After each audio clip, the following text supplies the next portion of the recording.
Je sais pas vous, mais moi, de base, 2025, je le sentais pas.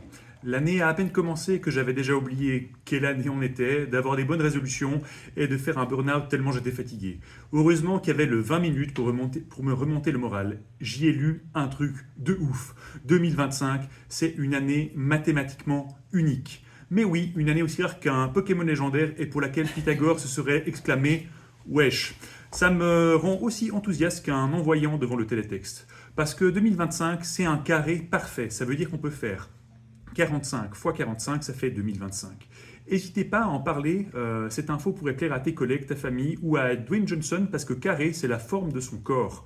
En plus, 20 divisé par 25, ça fait 0,8. Et tu sais quoi? 0,8, c'est exactement mon niveau d'énergie quand je me lève le matin. C'est fou ces coïncidences. Et c'est aussi à peu près la vitesse à laquelle les personnes âgées doivent écouter cette chronique parce que franchement, je parle trop vite. Et c'est aussi l'augmentation en pourcent de la fortune d'Elon Musk depuis le début de cette chronique. Qu'est-ce qu'il dit? Quelle coïncidence.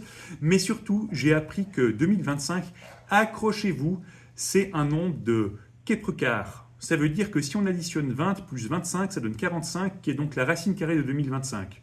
Waouh! Ouais, ça c'est notre J'ai pas compris. Et pourtant, je suis pas nul en maths, hein, je connais mon livret 2 par cœur.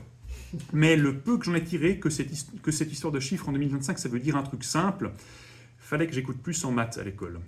L'avantage, c'est qu'avec ce niveau de maths, je peux toujours travailler pour l'AVS ou comme compteur de Gaulle pour Yverdon Sport ou comme prof de maths, parce qu'on sait bien que les cordonniers sont toujours les plus mal chaussés. Mais ça m'a fait réfléchir à des questions mathématiques. Pourquoi 2025 peut se diviser par la somme de ces chiffres, alors que moi, si je me divise par mes problèmes, je tombe sur un reste de moi-même, c'est-à-dire un résidu de procrastination et un soupçon de syndrome de l'imposteur. Pourquoi quand je divise mon poids par mon QI, ça donne 1? Pourquoi quand je multiplie le contenu du programme politique de l'UDC par le retard du chantier de la gare de Lausanne, ça donne 0? Et là, j'ai compris, les mathématiques sont parfaites, alors que principalement parce qu'elles n'impliquent pas l'humain. Pas de guerre, pas d'argent, pas de rap français, juste des chiffres, de la pureté et du silence. Un peu comme quand je demande à ma femme si j'ai grossi et qu'elle ne me répond pas. Parce que cette année, tout est peut-être pas parfait, mais au moins on peut dire que 2025, c'est carré. Après, faut voir si une année en forme de table Ikea, c'est une bonne ou une mauvaise chose. J'espère juste qu'elle ne nous laissera pas des vis manquantes et des instructions en suédois.